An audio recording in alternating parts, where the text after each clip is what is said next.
Okay, part two. There shouldn't be much more to get through. I was just explaining there's no South Pole star. And there's this website here you can go to, Earth Skywatch. Northern Hemisphere Guide to the Southern Cross. So in certain parts of the Northern Hemisphere you can see the Southern Cross. In certain parts of the Southern Hemisphere you can see the Northern Stars. Not all the time, you have to be at certain locations. But the reason is not because you want a ball. The reason is perspective.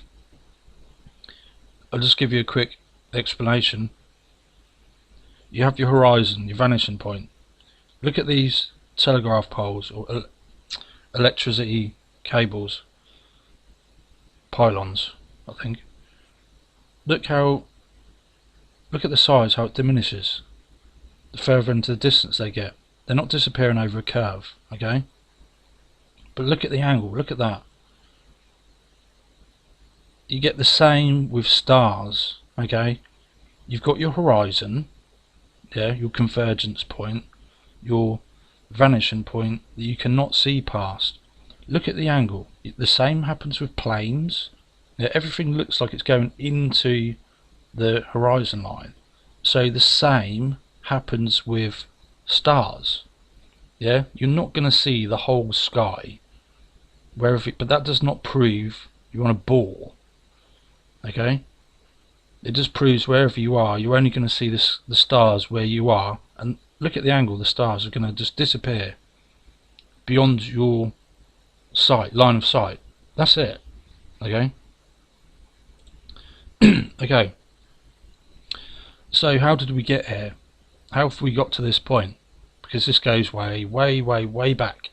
Okay, way back. Down to people like Galileo, Kepler, and Copernicus. When they came up with the heliocentric model, it doesn't work unless the Earth spins. Okay, you could have the same model with a stationary Earth, but then how would you get night and day? That is the only reason the Earth spins. Do you understand that? The only reason the Earth spins is because when they came up with this model working with a stationary Earth, you wouldn't get night and day. So the Earth had to spin for the heliocentric model to work. Do you understand that? It's that simple. And guess what? They never proved it. Cardinal Bellarmine had written in 1615 that the Copernican system could not be defended without a true physical demonstration that the sun does not circle the Earth, but the Earth circles the sun. Galileo considered his theory of the tides. He could not prove that the Earth spins, and he basically decided, well, the tides can prove it. I don't know how, but the tides to provide the required physical proof of the motion of the Earth. The theory was so important to him, yeah, this was really important for the whole model to stick together, that the Earth spins. You have to understand that, and it's never been proven, ever. This theory was so important to him that he originally intended to entitle his dialogue on the just talking about some book. The reference to the tides was removed from the title by order of the Inquisition. For Galileo, the tides were caused by the sloshing back and forth of water in the seas, as a point on the Earth's surface sped up and slowed down because of the Earth's rotation on its imaginary axis and revolution around the sun. He circulated his first account of the tides in 1616. I'm trying to get to the important bit.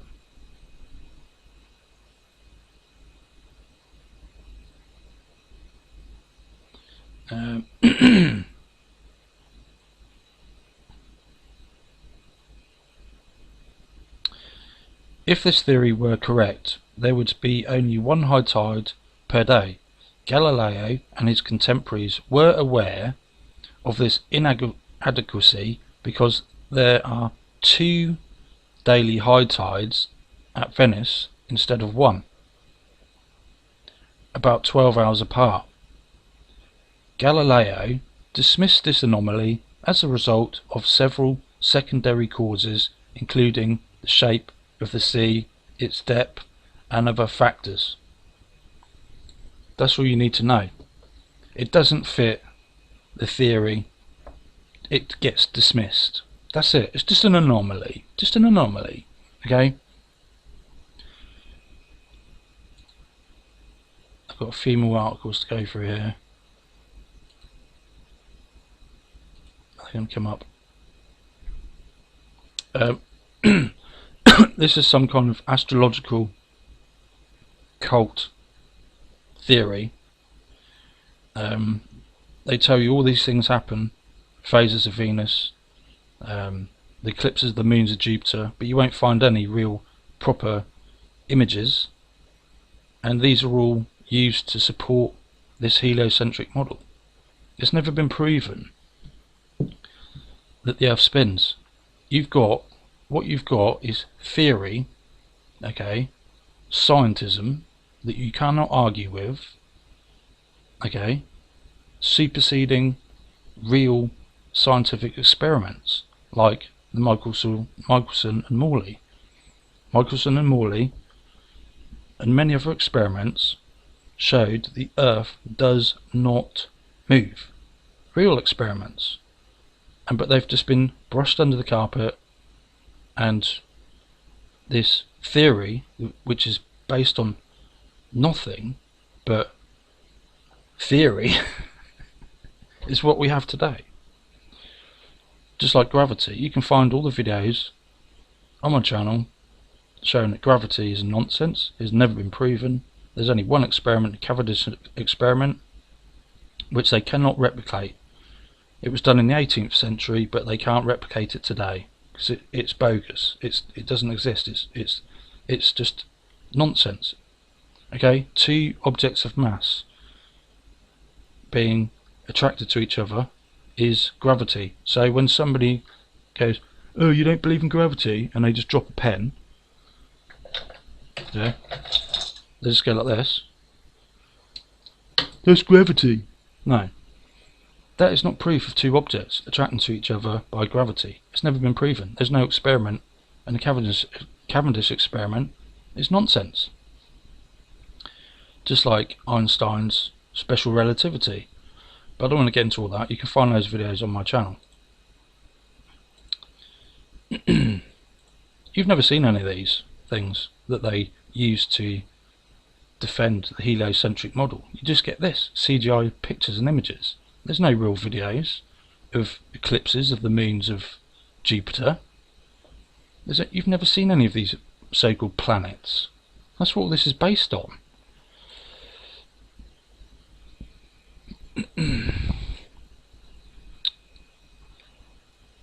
So I'm getting on a bit of a rant now. Earth's rotation.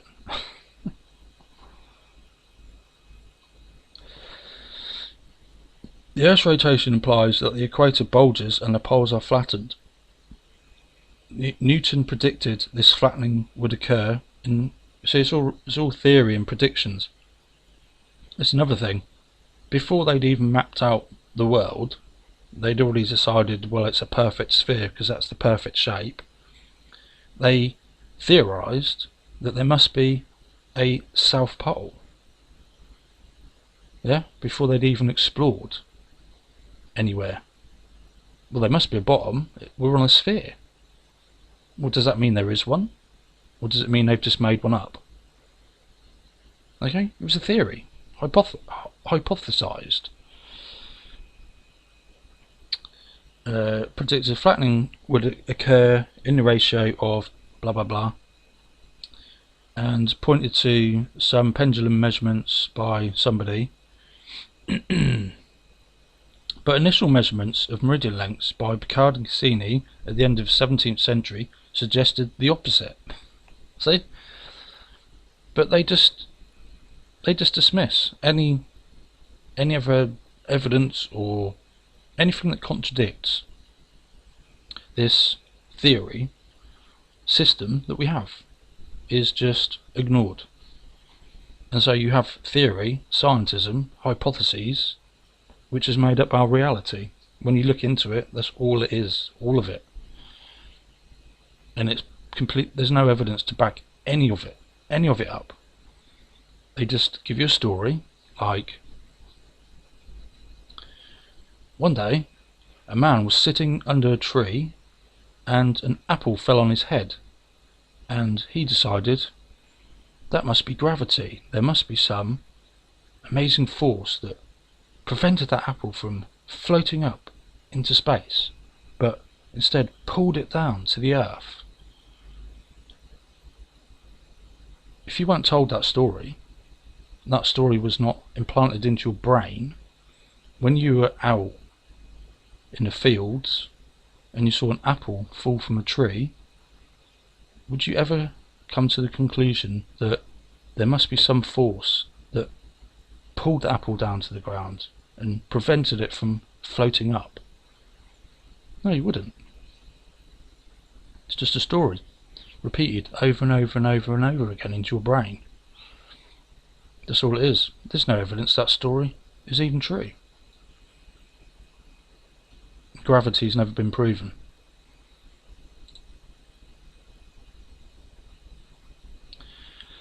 Okay, a couple more minutes. North magnetic poles. They say the North Pole is actually the South Pole. The South Pole is actually the North Pole. The North Magnetic Pole is a point of the surface of the Earth's northern hemisphere, at which the planet's magnetic field points vertically downwards.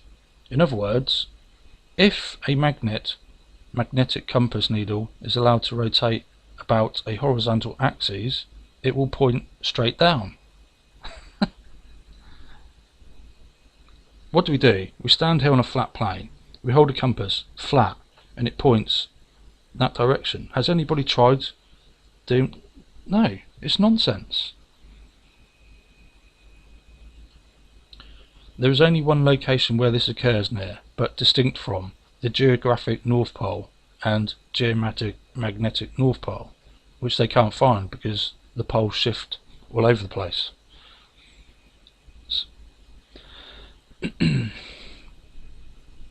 So it's not really difficult to work this stuff out. It's just they decided the Earth is a ball. It's not, but they've built it, constructed it to be a ball, and then all this stuff is just garbage.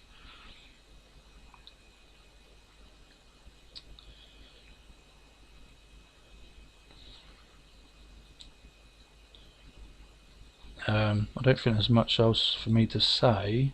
Oh, yeah, the Jarl Andhoy. This is the guy that's tried to sail to Antarctica, and he lost one boat. I think 3 of his friends died, but he's basically been fined for going there without permission to Antarctica. Why is that? Why do you need all this permission to go there? Why would you get fined for going somewhere? Isn't everywhere free in this world? Why is Antarctica so protected? Why is it they got there? Admiral Byrd, who had planes, by the way, he flew planes, okay, over the Antarctica, trying to find the other side or the edge, but he didn't, did he? But he had planes.